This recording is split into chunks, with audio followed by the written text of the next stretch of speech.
ሄሎ ኢሳት ቴሌቪዥን ሄሎ ማን እንበል ከየት ነው? ሄሎ ኢሳት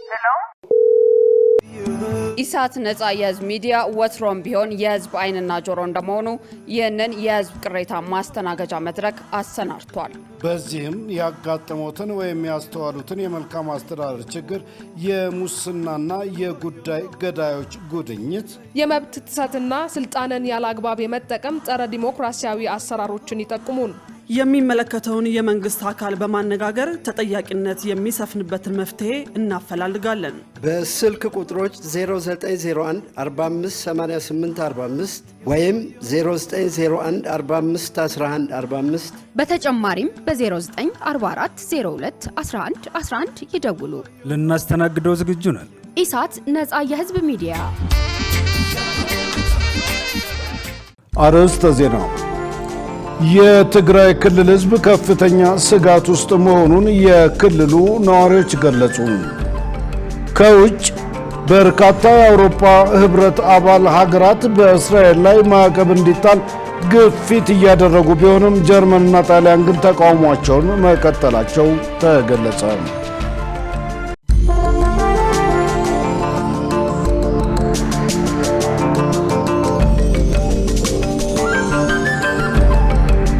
ውድ ተመልካቾች ሰላም ጤና ይስጥልን። ከኢሳት ነጻ የህዝብ ሚዲያ የሰዓቱን ዜና ይዘን ቀርበናል። ከዜናው ጋር ደረጀ ይልማ ነኝ። ለምልክት ቋንቋው ደግሞ ዳዊት ጎሳይ አብሮኛል። ወደ ቀዳሚው ዜና አልፋለሁ። መንግስት ለህፃናት ሁለንተናዊ እድገትና ጥበቃ በህግና በፖሊሲ የተደገፉ ተግባራትን እያከናወነ እንደሚገኝ ተገለጸ። ኢትዮጵያ ለነገ የተዘጋጀ ትውልድ ለመገንባት በህግና በፖሊሲ የተደገፉ የቀዳማይ ልጅነት ኢኒሼቲቮችን እየተገበረች እንደምትገኝ ምክትል ጠቅላይ ሚኒስትር ተመስገን ጥሩነህ ገልጸዋል። ምክትል ጠቅላይ ሚኒስትሩ አዲስ ዓለም አቀፍ የቀዳማይ ልጅነት ጉባኤ በይፋ ከፍተዋል። ኢትዮጵያ በሰው ተኮር የልማት አቅጣጫ ከምትተገብራቸው ስራዎች መካከል የቀዳማይ ልጅነት መርሃ ግብር አንዱ መሆኑን ገልጸዋል። በመንግስት ተቋማት የህፃናት ማቆያ ማዕከላት ተከፍተው አገልግሎት እየሰጡ ነው ያሉት ምክትል ጠቅላይ ሚኒስትሩ ኢትዮጵያ የህፃናትን ደህንነት ለማሻሻል የሚያስችል ጉልህ ብሔራዊ መርሃ ግብር መጀመሯን አንስተዋል። በሰቆጣ ቃል ኪዳን አማካኝነት የ15 ዓመት ፍኖተ ካርታ ተዘጋጅቶ ከ2 ዓመት በታች በሆኑ ህፃናት ላይ የሚደርሰውን መቀንጨር በ22 ዓመተ ምህረት ዜሮ ለማድረግ እየተሰራ ሲሆን የሌማት ትሩፋትና የአልሚ ምግቦች ምርታማነት ለስኬቱ ሚናቸው የላቀ ነው ብለዋል። ልጆች በአካልና በመንፈስ የሚጎለብቱባቸው የስፖርትና የመዝናኛ ቦታዎች በየአካባቢው በመገንባት በኮሪደር ልማት ለልጆች ምቹ ስፍራ እየተፈጠረ መሆኑንም ጠቁመዋል። ልጆች ላይ መስራት ማለት በነገ ሀገር አህጉርና ዓለማችን ላይ መስራት በመሆኑ በትጋት ማስቀጠል እንደሚገባ ተመልክቷል።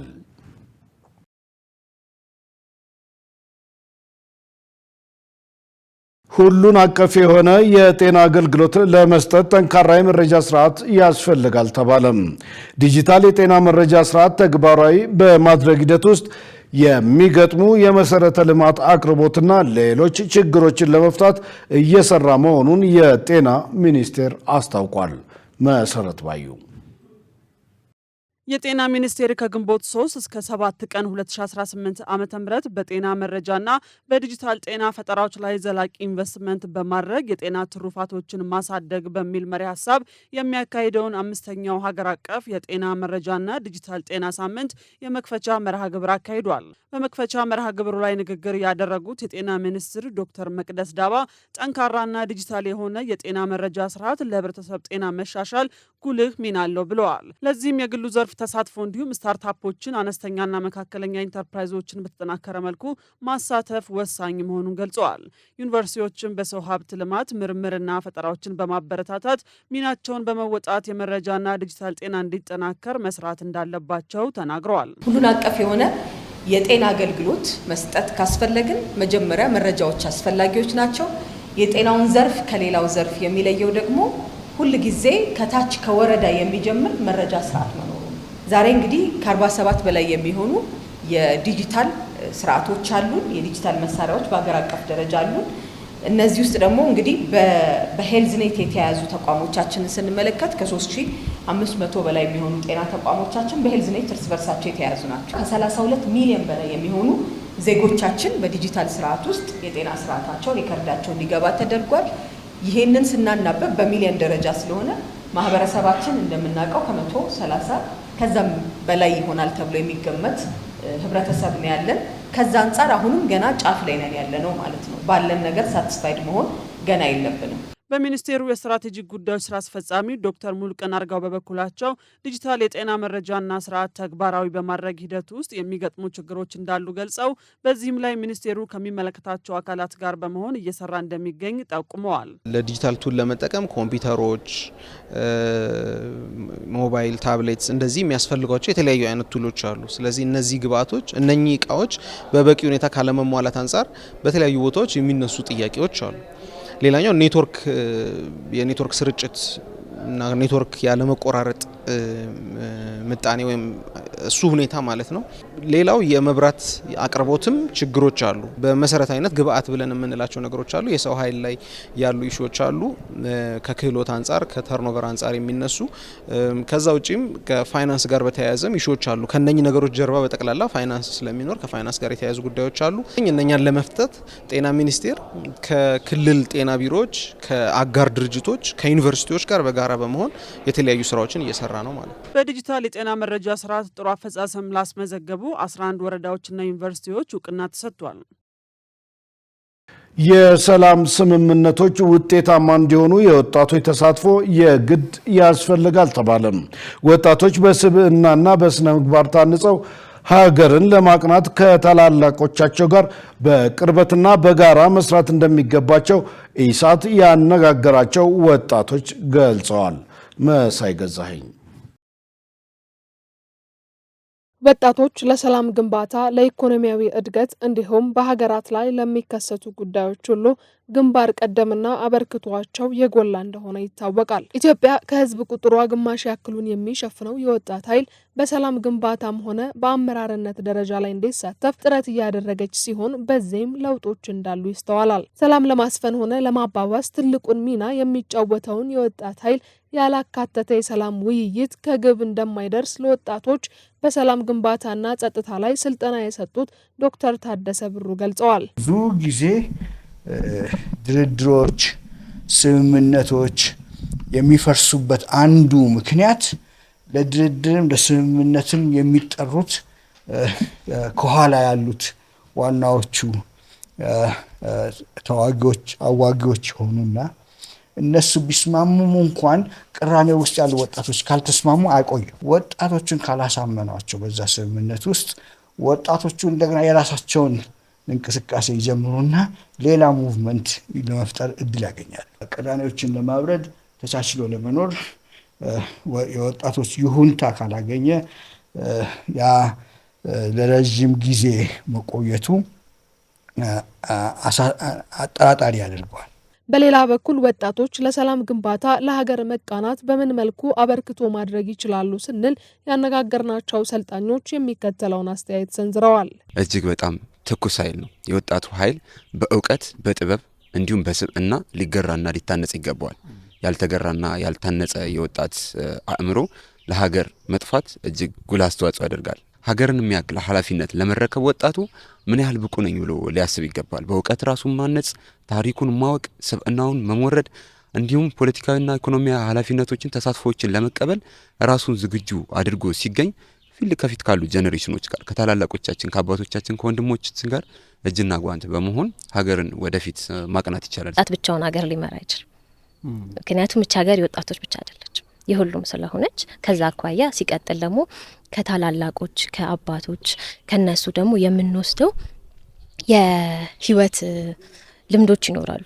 የወጣትነት ልምዶች፣ መልካም እሴቶችን እንወስዳለን። መጥፎዎችን ደግሞ አይተን ላለመድገም እንሄዳለን። ምናልባትም ደግሞ የወደፊቶቹን ደግሞ ምን ማድረግ አለብን ብለን እንድናስብ ወደፊቱን ፎርካስት እንድናደርግ ይረዳናል። እርሻ ሲታረስ በሁለት ነው አንዱ በወጣት በሬ ነው የሚታረደው የሚታረሰው፣ አንዱ ደግሞ ትንሽ ጎልመስ ባለው ነው።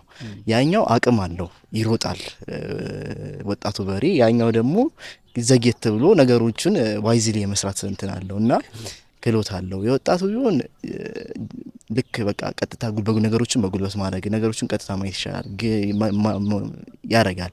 ነገር ግን ኤክስፒሪያንስ ያላቸው ሰዎች የተሻሉ ሰዎች ሲሆኑ ግን በምን አይነት መንገድ ቦዩን ይቀዱለታል፣ በምን አይነት መንገድ መፍሰስ እንዳለበት ቦዩ ይቀድለታል ማለት ነው። በተጨማሪም ዶክተር ታደሰ በወጣቱ ዘንድ ያለውን ትኩስ ኃይል ለመጠቀም እንዴት ይቻላል የሚለውን ሀሳብ በጋራ የሚታሰብበት መፍትሄ እንደሆነ አብራርተዋል።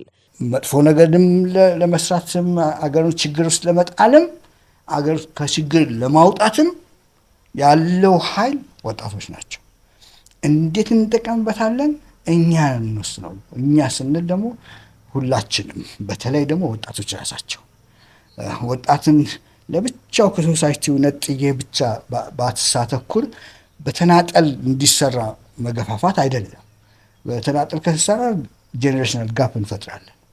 ጋፕ መፈጠር የለበትም። በሁሉም ደረጃዎች ውስጥ ያሉት ሁሉ ነው መተሳሰር ያለባቸው።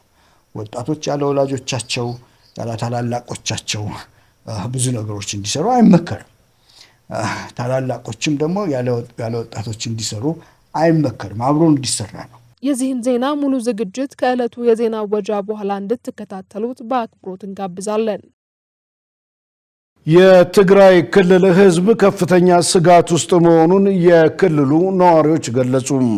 የፌዴራል መንግስት ክልሉ ያለበትን ሁኔታ በመረዳት ሕግ ያስከብርልን ሲሉ ነዋሪዎች ጥሪ አቅርበዋል። ገነት ዘዘው ተጨማሪ አላት። በትግራይ ክልል ከቅርብ ዓመታት ወዲህ በፖለቲካ አለመረጋጋት ሳቢያ ክልሉ ውጥረት ውስጥ እንደሚገኝ ይገለጻል። በፌዴራል መንግስት የተሾሙት የትግራይ ክልል ጊዜያዊ አስተዳደር ፕሬዚዳንት ሌተናል ጄኔራል ታደሰ ወረደ በዶክተር ደብረጽዮን ገብረ ሚካኤል የሚመራው ካቢኔ የመጀመሪያውን ስብሰባ ማድረጉን ተከትሎ በክልሉ የተባባሰ ስለመጣው የፖለቲካ ውጥረት መግለጫ መስጠታቸው ይታወሳል። ይህን መነሻ በማድረግ በክልሉ ያለው አሁናዊ ሁኔታ ምን ይመስላል ሲል ኢሳት የክልሉ ነዋሪዎችን ጠይቋል። ኢሳት ያነጋገራቸው ነዋሪዎች በሰጥ ምላሽ በክልሉ በተፈጠረው የፖለቲካ አለመረጋጋት የትግራይ ህዝብ ከፍተኛ ስጋት ውስጥ መሆኑን ገልጸዋል። በትግራይ ውስጥ በጣም ከባድ ውጥረት ነው ያለው። በጣም ከባድ ችግር ነው ያለው። ህዝቡ እየተቸገረ ነው። ስለዚህ ሆን ብሎ በቃ ህዝቡ ለመጨረስ ብሎ ያው ለስልጣን ለወንበር ሲባል እነሱ ወጣቱን እየተጫወቱት ነው። ያው የታወቀ አይደለ? ባለፈውም እንደዛ ነበር እኮ። በህዝቡ ላይ ግን በጣም ኃይለኛ ውጥረት አለ፣ ኃይለኛ ስቃይና ችግር አለ። ይደገም ይሆን ይሄ ነገር እያለ በጣም እየተጨነቀ ነው። በባህርም እየሞተ ነው፣ እየወጣ ነው። ሌላ ሀገር ለመሄድ ብለው መንገድ ላይ እየሞቱ ነው። በምን ምክንያት? በዚህ ስርዓት ምክንያት ማለት ነው። ውጥረቱ ግን በጣም ተባብሰዋል። በጣም ችግር ነው ያለው ትግራይ ውስጥ። በጣም እየተጨነቀ ነው ህዝቡ። ወደ ፕሪቶሪያ እንዲፈጸም ትልቅ እንቅፋት ያለው በእኛ ነው። በቃ በእኛ አካሄድ ነው። ምክንያቱም ህወሓት አንድ ጊዜ ጉባኤ ይላል፣ አንድ ጊዜ በምክሬት ያለፈው ምክሬት ይመለስ ይላል። ሌላ ደግሞ አሁን በቃ አንድነት የለም እንትን የለም። አሁን ህዝቡ ራሱ በጉልበት ስለሆነ እንጂ በመሰል ወይ በድምፅ ቢሆን ህዝቡ አይፈልግም። በቃ ከራሴ ጀምሮ በቃ መንግስት ሰራተኛ ደግሞ የለም፣ ህዝቡ ራሱ ረድኤት የለም፣ ደገፍ የለም፣ ሰላም የለም። በጉልበቶች እየተደረገ ነው። ስለዚህ አሁን በትግራይ ህዝብ ትልቅ ጭንቅና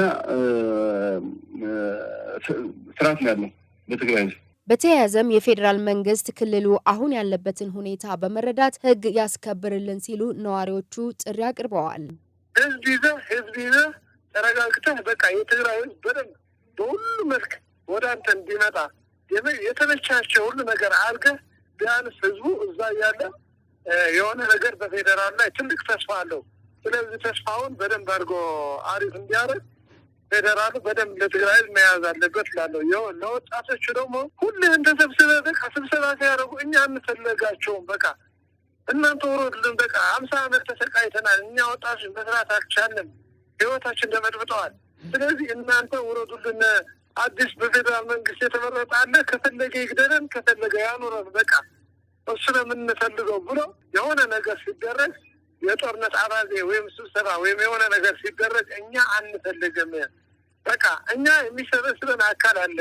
እናንተ በቃ የወደቀ የከሳ የሞተ ቡድን ነው ይሄ። ስለዚህ አታስፈልጉ ነው። እናንተ የአንድ ብሔር የአንድ ክልል ሳይሆን የአንድ ከተማ ተወላጆች ናቸው ሁላችሁ። ስለዚህ አታስፈልጉንም ብሎ ቢወጣ የሆነ ለውጥ ቢያመጣ አሪፍ ነበር። ለውጊያ የሚሆን ፍላጎት የለም። ስለዚህ በትግራይ ህዝብ ትልቅ የሆነ እንትን ከዚህ በፊት ታይቶ የማይታወቅ ነው። አሁን ጥሩ እንትን ተቋም ያለው በትግራይ እንደሱ ብሎ እንዲቀጥል ግን የፌዴራል መንግስት ትልቅ ስራ ያስፈልጋል። የሌሎች ህዝብ ድምጽ ያስፈልጋል። ምክንያቱም ፌዴራል መንግስት ራሱ እስካሁን ራሱ ትዕግስት ለምን እንዳደረገ እኔ አልገባኝም። የህወሓት ጽንፈኛ ቡድን አሁናዊ እንቅስቃሴ በኢትዮጵያ አንድነትና ሰላም ላይ ትልቅ ስጋት መደቀኑን የትግራይ ዲሞክራሲያዊ ፓርቲ ሊቀመንበር ዶክተር አረጋዊ በርሀ አስታወቁ። ዶክተር አረጋዊ በርሀ ለአዲስ ዘመን እንደገለጹት ቡድኑ ራሱ ባረቀቀው ህገ መንግስት ለመገዛት ፈቃደኛ አለመሆኑ እንዲሁም የፌዴራል መንግስትና የምርጫ ቦርድን ስልጣን አለመቀበሉ ለሀገር አንድነት ዋነኛ ስጋት ነው።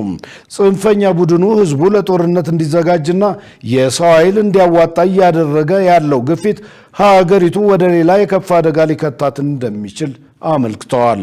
ጽንፈኛው ቡድን ከሀገር ውስጥና ከውጭ ኃይሎች ጋር በመቀናጀት ሀገር የማፍረስ ተልዕኮ እያከናወነ እንደሚገኝ ጠቁሞ የፌዴራል መንግስቱ በአስቸኳይ መፍትሄ እንዲሰጠው አሳስበዋል። ቀደም ሲል በጦርነት ያለቀው የትግራይ ወጣት ሳያበቃ አሁን እየታየ ያለው እንቅስቃሴ ተጨማሪ ሰብአዊ ቀውስ ሊያስከትል እንደሚችል አስረድተዋል። በአንድ ሀገር የፖለቲካ፣ የሃይማኖት፣ የቋንቋና የብሔር ልዩነት ሊኖር ቢችልም ጽንፍ የወጡ ልዩነቶች የሚፈጥሩት ችግር የሀገር ሰላም የሚያናጋ ነው ያሉት ዶክተር አረጋዊ የችግሩ መዘዝ ከባድና ለሁሉም የሚተርፍ በመሆኑ አካባቢው ዳግም ወደ ጦርነት እንዳይገባ ህዝቡና መንግስት ተባብረው ሊንቀሳቀሱ እንደሚገባ መክረዋል። አካባቢው ተመልሶ ወደ ጦርነት እንዳይገባ ህዝቡና የፌዴራል መንግስቱ ተባብሮ መንቀሳቀስ እንደሚኖርበት ጠቁመው ችግሩ የትግራይ ህዝብ ብቻ ሳይሆን ለመላው የኢትዮጵያ ህዝብ ነው ብለዋል። መላው የኢትዮጵያ ህዝብ ምሁራንና ወጣቶች ልዩነቶቻቸውን ወደ ጎን በመተው ለሀገር ሰላም በጋራ እንዲቆሙም ጥሪ አቅርበዋል።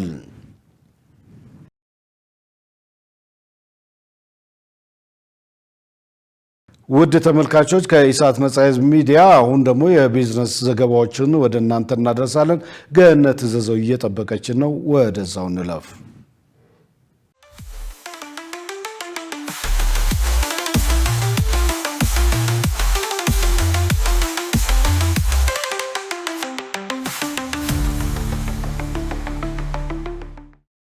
ሰላም ጤና ይስጥልኝ የተከበራችሁ ተመልካቾቻችን፣ ከኢሳት ነጻ የህዝብ ሚዲያ ለዕለቱ ያዘጋጀናቸውን የቢዝነስና የኢኮኖሚ መረጃዎች ወደ እናንተ እናቀርባለን። ከዘገባዎቹ ጋር ገነት ዘዘው ነኝ። አብራችሁን ቆዩ። ኢትዮጵያ ለገበያ ከምታቀርበው ምርት ውስጥ 45 በመቶ የሚሆነው ደረጃውን የጠበቀ ማከማቻ በማጣቱ ለከፍተኛ ብክነት የተጋለጠ መሆኑ ተገለጸ። ኢትዮጵያ 27 ሚሊዮን ኩንታል ብቻ ሊያከማች የሚችል ደረጃውን የጠበቀ የምርት ማከማቻ መጋዘን ያላት መሆኑ ተነግሯል። የኢትዮጵያ ግብርና ትራንስፎርሜሽን ኢንስቲትዩት የምርት ማከማቻ መጋዘኖች አለመኖር እንዲሁም ደረጃቸው ዝቅ ማለት ለምርት ብክነት ምክንያት እየሆነ መምጣቱን ገልጿል። ኢንስቲትዩቱ ይህን ያለው ሚያዝያ 29 ቀን 2018 ዓ.ም በኢትዮጵያ ሳይንስ አካዳሚ አዘጋጅነት የገጠር ትራንስፎርሜሽን በኢትዮጵያ ከግብርና ወደ መዋቅራዊ ለውጥ ሽግግር መግቢያ በሚል ሐሳብ በተደረገ የውይይት መድረክ ላይ ነው። በውይይት መድረኩ ገለጻ ያደረጉት የኢንስቲትዩቱ ዋና ዳይሬክተር ዶክተር ማንደፍሮ ንጉሴ ከሁለት ዓመት በፊት ማለትም በ2016 ዓ.ም የነበረው መረጃ በማጣቃሻነት ለመድረኩ አቅርበዋል። ዶክተር ማንደፍሮ እንደገለጹት 13 ሚሊዮን ኩንታል ቀጥታ ከማሳ ወደ ገዢ የሚሄዱ እንደ ቢራ፣ ገብስና አኩሪ አተር እንዲሁም አቮካዶ ያሉ ምርቶች መጋዘን የማይፈልጉ በቀጥታ ከእርሻ ወደ ፋብሪካ የሚሄዱ እንደሆኑ ተመልክቷል። ከተማ ውስጥ ኢንቨስት የሚያደርጉ ባለሀብቶች ወደ ገጠር በመግባት የመጋዘን መሰረተ ልማት ላይ ፈሰስ ቢያደርጉ ትርፋማ የሚሆኑበት እድል ሰፊ ነው ተብሏል። ኢትዮጵያ የ$600 ሚሊዮን የድንገተኛ ቀውስ ምላሽ ፈንድ ድርድር አጠናቀቀች። የገንዘብ ሚኒስቴር ድጋፍ በተለይ የሆምስቲክ ገበያን ለማረጋጋት አስተማማኝ የነዳጅ አቅርቦትን ለማረጋገጥና በዓለም አቀፍ የነዳጅ ዋጋ መጨመር ምክንያት ሊከሰት የሚችለውን የዋጋ ግሽበት ለመቀነስ የ$600 ሚሊዮን የድጋፍ ድርድር ማጠናቀቁን አስታውቋል። መንግስት የግዢ ስርዓቱን እያሻሻለና ከልማት አጋሮች ድጋፍን በማሰባሰብ ከችግር ጋር ለተያያዙ ምላሾች ድርድር በተሳካ ሁኔታ ለማጠናቀቅ እየተሰራ መሆኑ የተጠቆመ ሲሆን ይህም ገንዘቡ አንዴ ከተረጋገጠ በኋላ ተጨማሪ ማሻሻያዎችን ለማድረግ ያስችላል ተብሏል። በመካከለኛው ምስራቅ የተከሰተው ቀውስ ቀደም ሲል ሙሉ በሙሉ ከኩዌት የሚገኘውን የነዳጅ አቅርቦት ሂደት አቋርጦት ነበር። ይህም አስቸኳይና የተለያዩ የግዢ ስልቶችን መዘርጋት አስፈልጎታል። ይህ መጀመሪያ ላይ በናፍጣ አቅርቦት ላይ 50% ቅናሽ ቢያሳይም ከጅቡቲ የሚጓዘው የነዳጅ ፍሰት አሁን ወደ ቀድሞ ደረጃው ተመልሷል። ይህም የናፍጣ አቅርቦቱን በቀን ወደ 9 ሚሊዮን ሊትር መልሷል ሲል ያስነበበው ካፒታል ጋዜጣ ነው። ይህ ድጋፍ መንግስት ከዓለም አቀፍ የፋይናንስ ተቋማት ዓለም ባንክና IMF እንዲሁም እንደ ጣሊያን፣ ፈረንሳይና ጀርመን ካሉ አጋር ሀገራት ጋር ከሚያደርገው የቢሊዮን ዶላሮች የትብብር ስትራቴጂ አካል መሆኑ ተገልጿል። ኢትዮጵያ ከኤሌክትሪክ ኃይል ሽያጭ የ$366 ሚሊዮን ገቢ አገኘች። የውሃና ኢነርጂ ሚኒስቴር ባለፉት 9 ወራት ያከናወናቸውን ተግባራት ለሕዝብ ተወካዮች ምክር ቤት ባቀረበበት ወቅት እንደገለጸው ሀገሪቱ ከኤሌክትሪክ ኃይል ሽያጭ ካቀደችው በላይ ገቢ ማግኘት ችላለች። በሌላ በኩል ለታላቁ የህዳሴ ግድብ ግንባታ ከሕዝብ ተሳትፎ የሚሰበሰበው ገንዘብ ከእቅድ በታች መሆኑ ተመልክቷል። ኢትዮጵያ የውጭ ምንዛሪን እጥረት ለመቅረፍ ከኤሌክትሪክ ኃይል ሽያጭ የምታገኘው ገቢ ለማሳደግ በሰጠችው ትኩረት ከፍተኛ ውጤት ተመዝግቧል ተብሏል። በ9 ወራት ውስጥ $311.1 ሚሊዮን ለማግኘት ታቅዶ ከእቅድ በላይ $365.99 ሚሊዮን ገቢ መገኘቱ ታውቋል። የኤሌክትሪኩ ሽያጭ መጠን 23575 ጊጋዋት ሰዓት ለመሸጥ ታቅዶ በተግባር 24940 ጊጋዋት ሰዓት ለደንበኞች መቅረቡ ተመልክቷል። በአሁኑ ወቅት ለኬንያ፣ ጅቡቲና ሱዳን የኃይል ሽያጭ እየተከናወነ ሲሆን ታንዛኒያ፣ ሶማሊያና ደቡብ ሱዳንም በቀጣይ የኃይል ፈላጊ ሀገራት ዝርዝር ውስጥ የሚገኙ ሲሆን ሀገሪቱ ለውጭ ገበያ የምታቀርበው የኃይል መጠን በአጠቃላይ ከምታመነጨው ውስጥ ከ10% አይበልጥም።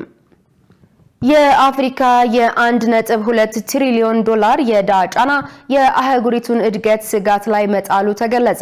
የአፍሪካ ኢኮኖሚክ ኮሚሽን ዋና ጸሐፊ ክላቨር ጋቴቴ የአህጉሪቱ የውጭ ዕዳ $1.2 ትሪሊዮን መድረሱን በመጥቀስ ይህ የዕዳ ግንብ ላለፉት 10 ዓመታት የተመዘገቡ የልማት ውጤቶችን ወደ ኋላ ሊመልስ እንደሚችል አስጠንቅቀዋል።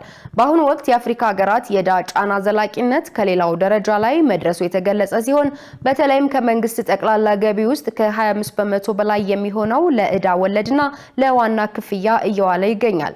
መረጃዎች እንደሚያሳዩት የገንዘብ ጫናዎች ታይቶ በማይታወቅ ደረጃ ላይ የደረሱ ሲሆን በ2026 ብቻ አፍሪካ ከ$90 ቢሊዮን በላይ የዕዳ ክፍያዎችን ታደርጋለች ተብሎ ይጠበቃል። ይህ ከፍተኛ ዕዳ አዳዲስ ኢንቨስትመንቶችን፣ የግል ዘርፍ እድገትን የሚያደናቅፍና የመንግስታትን የፋይናንስ አቅም የሚቀንስ ዑደት እየፈጠረ ነው። ዜጎቻቸውን ከዓለም አቀፍ የኢኮኖሚ ተለዋዋጭነት ወይም የአየር ንብረት ድንገተኛ አደጋዎች መጠበቅ አይችሉም ተብሏል ሲል የዘገበው ካፒታል ጋዜጣ ነው። የኢሲኤ ጥናት እንደሚያሳየው ቢያንስ 16 የአፍሪካ ሀገራት ከኢኮኖሚ አቅማቸው በላይ የሆኑ የዕዳ ክፍያ ወጪዎች እንደሚያጋጥሟቸው አመልክተዋል። ይህም ለጤና፣ ለትምህርትና ለለውጥ መሰረተ ልማቶች መዋል የሚገባውን በጀት እየተሻማ መሆኑ ተመልክቷል። የተከበራችሁ ተመልካቾቻችን አሁን ደግሞ የዕለቱን የውጭ ምንዛሬ ዋጋና የብሔራዊ ባንክ የወርቅ ግብይት መረጃ ተከታትለን እንመለስ።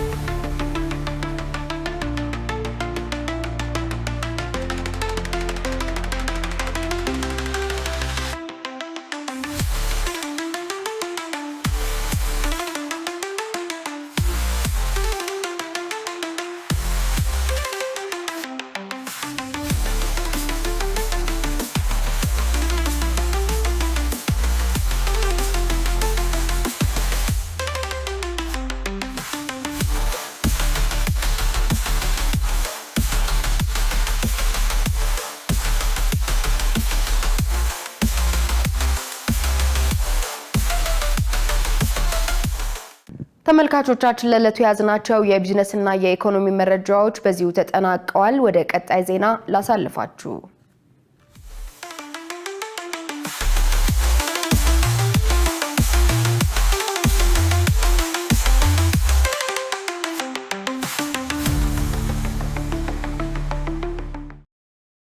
ውድ ተመልካቾች ከኢሳት ነጻ ህዝብ ሚዲያ የሰዓቱ ዜና ወደ እናንተ መድረሱን እንደቀጠለ ነው። አሁን ደግሞ ወደ ውጭ ዘገባዎች አልፋለሁ። በርካታ የአውሮፓ ህብረት አባል ሀገራት በእስራኤል ላይ ማዕቀብ እንዲጣል ግፊት እያደረጉ ቢሆንም ጀርመንና ጣሊያን ግን ተቃውሟቸውን መቀጠላቸው ተገለጸ። ከ1 ሚሊዮን በላይ ሰዎች ህገወጥ ከሆኑ የእስራኤል ሰፈራዎች ጋር የሚደረግ የንግድ ልውውጥ እንዲታገድ የሚጠይቅ አቤቱታ መፈረማቸው የአውሮፓ ህብረት ጉዳዩን በድጋሚ እንዲመለከተው አስገድዶታል። ዮሐንስ ተስፋ የአውሮፓ ህብረት እስራኤል በጋዛና በሌሎች የፍልስጤም ግዛቶች ውስጥ በፈጸመችው ድርጊት ምክንያት ማዕቀብ ይጥል ይሆን ባለፈው ወር ቀርቦ በነበረው የንግድ ልውውጥ ማቋረጥ ሀሳብ ውድቅ ተደርጎ የነበረ ቢሆንም አሁን ግን አጀንዳው በድጋሚ በመሪዎቹ ጠረጴዛ ላይ ቀርቧል። የትብብር ስምምነቱን ለማድረግ የሁሉም አባላት ይሁንታ የሚያስፈልግ ቢሆንም በስብሰባው ላይ አስፈላጊው ድምፅ አልተገኘም። አብላጫ ድምፅ የሚፈልጉ ውሳኔዎች ደግሞ ሀገራት አቋማቸውን እንዲቀይሩ ይጠይቃሉ። ዛሬ ያንን አላየንም። ውይይቶቹ ግን ይቀጥላሉ። ይህ የሆነው ጥረት ሳይደረግ ቀርቶ አይደለም። ስፔን፣ አየርላንድና ስሎቬኒያን ጨምሮ በርካታ ሀገራት የእስራኤልን ድርጊት ለማስቆም እንዲሁም እርምጃ እንዲወሰድባት ለማድረግ ለረጅም ጊዜ ሲጥሩ ቆይተዋል። ስፔን ከስሎቬኒያና አየርላንድ ጋር በመሆን የትብብር ስምምነቱ እንዲሰረዝ የሚያስችል ውይይት እንዲደረግ ጠይቃለች። ስምምነቱ ከእስራኤል ጋር የአውሮፓ ህብረት ሊቀጥል የሚችለው ለሰብአዊነት ዋጋ ሲሰጥ ብቻ እንደሆነ ይገልጻል። ሁኔታው እንደ አጠቃላይ በዚህ መንገድ እየሄደ ይሁን እንጂ ሁሉም ሀገራት ተመሳሳይ አቋም ላይ አይደሉም። ጀርመንና ጣሊያንን ጨምሮ የሁለቱ ሀገራት አጋሮች እግዱ ተግባራዊ እንዳይሆን መቃወማቸውን ተያይዘውታል። እንደ አይነቱን እርምጃ ተገቢ ነው ብለን አናስብም። ቢሆንም ግን አሳሳቢ ጉዳዮችን አስመልክቶ ከእስራኤል ጋር ውይይት ማድረግ ያስፈልጋል። በሌላ በኩል እንደ ህብረቱ የውስጥ ግምገማ ከሆነም እስራኤል እንደ አውሮፓውያኑ በ2000 የተፈረመውንና የህብረቱ የትብብር መሰረት የሆነውን የሰብአዊ መብት አንቀጽ ጥሳለች። ይህም ለውሳኔው መነሾ ሊሆን እንደሚችል እየተነገረ ይገኛል። የአውሮፓ ገንዘብ ለጦርነትና ለወረራ ጥቅም ላይ እየዋለ ነው። ይህ ደግሞ የአውሮፓ ህዝብ የሚፈልገው አይደለም። ጦርነት ባየለበት ዓለም ውስጥ አውሮፓ አቅመ ቢስ መሆን የለባትም። ይህ የብዙሃን አቤቱታ በጉዳዩ ላይ አንዳች ለውጥ እንዲመጣ የሚያስችል ጉልበት ይኖረዋል። ከ1 ሚሊዮን በላይ ሰዎች ህገወጥ ከሆኑ የእስራኤል ሰፈራዎች የሚጓጓዙ ሸቀጦች እንዲታገዱ ጥሪ አቅርበዋል። 1 ሚሊዮን የተቃውሞ ፍርሚያ ደግሞ በህብረቱ መተዳደሪያ ደንብ መሰረት ጉዳዩ ለጉባኤ እንዲቀርብ ያስገድዳል። ስለዚህ አሁን በእስራኤል ላይ የንግድ ማዕቀብ መጣል፣ ከህገወጥ ሰፈራዎች የሚመጡ ቁሳቁሶችን ማገድና በግለሰብ ሰፋሪዎች ላይ የእንቅስቃሴ ገደብ መጣል የሚሉት በድጋሜ በመወያያ ጠረጴዛው ላይ ይቀርባሉ። የባለፈው ወር አጀንዳ መታገድም ውይይቱን አላቋረጠውም። ይልቁንስ የአውሮፓ ህብረት ኮሚሽን ሀገሪቱን አስመልክቶ ጠንከር ያለ አቋም እንዲይዝ እየገፋፋው ይገኛል። መረጃውን ስናጠናቀር ቲአርቲ ወርልድ፣ ሚድል ኢስት ሞኒተር እና ሌሎች ዋቢዎቻችን ነበሩ። ፑቲን ሩሲያ ከዩክሬን ጋር የምታደርገው ጦርነት ሊያበቃ ይገባል አሉ። ከዩክሬኑ ፕሬዝዳንት ቮሎዲሚር ዜሌንስኪ ጋር በቀጥታ ተገናኝተው ለመነጋገር ፈቃደኛ እንደሆኑም ፑቲን አስታውቀዋል። ሸሪፍ ኢማም ተጨማሪ አለው። ቭላዲሚር ፑቲን ሀገራቸው ከዩክሬን ጋር የምታደርገው ጦርነት ሊያበቃ ይገባል ብለዋል። የሩሲያው ፕሬዝደንት ጦርነቱ የተራዘመ እንዲሆን ለኪየቭ ወታደራዊ ድጋፍ እያደረጉ ነው በሚል አሁንም ምዕራባውያንን ወቅሰዋል። ፑቲን በሞስኮ በተካሄደው ሩሲያ በናዚ ጀርመን ላይ በ1945 የተቀዳጀችውን የድል ቀን በዓል ካከበሩ በኋላ እሁድ ዕለት እንደተናገሩት ከዩክሬን አቻቸው ቮሎዲሚር ዜሌንስኪ ጋር በሞስኮም ሆነ ሌላ ገለልተኛ የሆነ ሀገር ላይ በቀጥታ ተገናኝተው ለማነጋገር ዝግጁ ነኝ ብለዋል። የፑቲን አስተያየት የተደመጠው ዩናይትድ ስቴትስ ባደራደረችውና ሩሲያና ዩክሬን የ3 ቀን የተኩስ አቁም ስምምነት ካደረጉና የእስረኛ ልውውጥ ለማድረግ ከተወያዩ በኋላ ነው። ይሁን እንጂ በሰፊው ሲነገሩ የነበሩ የሰላም ንግግሮች ተቋርጠዋል። ሁለቱ ወገኖች እርስ በርስ መቆራቆስም ቀጥለዋል። የዩክሬን ባለስልጣናት ሁለት እንዳሉት በሩሲያ ጥቃት 3 ሰዎች ተገድለዋል። በጦር ግንባሮች ባለፉት 24 ሰዓታት ወደ 150 ጊዜ በላይ ግጭቶች ተከስተዋል። ይህ የሚያሳየው በሁለቱም በኩል ከፍተኛ የሆነ ጫና መኖሩን ነው ተብሏል። ከ4 ዓመታት በላይ የዘለቀው ጦርነት ዩክሬንን የተወሰነ ክፍል አውድሟል፣ የሩሲያን ኢኮኖሚም አዳክሟል።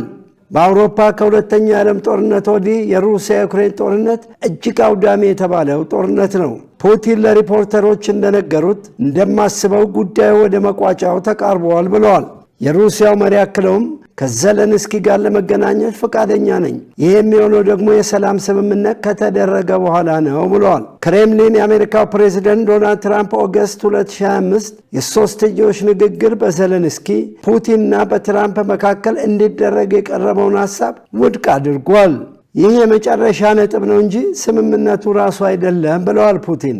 የሩሲያው ፕሬዚደንት እንዳሉት ከአውሮፓውያን ጋር አዲስ የደህንነት ስምምነት ለማድረግ ፈቃደኛ ናቸው። ለዚህ ደግሞ ተመራጭ የሚሆኑት ተደራዳሪ የቀድሞ የጀርመን ቻንስለር ጌራርድ ሽሩደር ናቸው። ሽሩደር ከሩሲያው ፕሬዝደንት ጋር ባላቸው የጠበቀ ግንኙነት በጀርመን ከፍተኛ ወቀሳ እየደረሰባቸው ነው። የቀድሞ የጀርመን ቻንስለር ስልጣን ከለቀቁ ከ2005 በኋላ አወዛጋቢ የሆነው የጀርመን ሩሲያ የነዳጅ ማስተላለፊያ ፓይፕላይን ሊቀመንበር ሆነው እያገለገሉ ነው።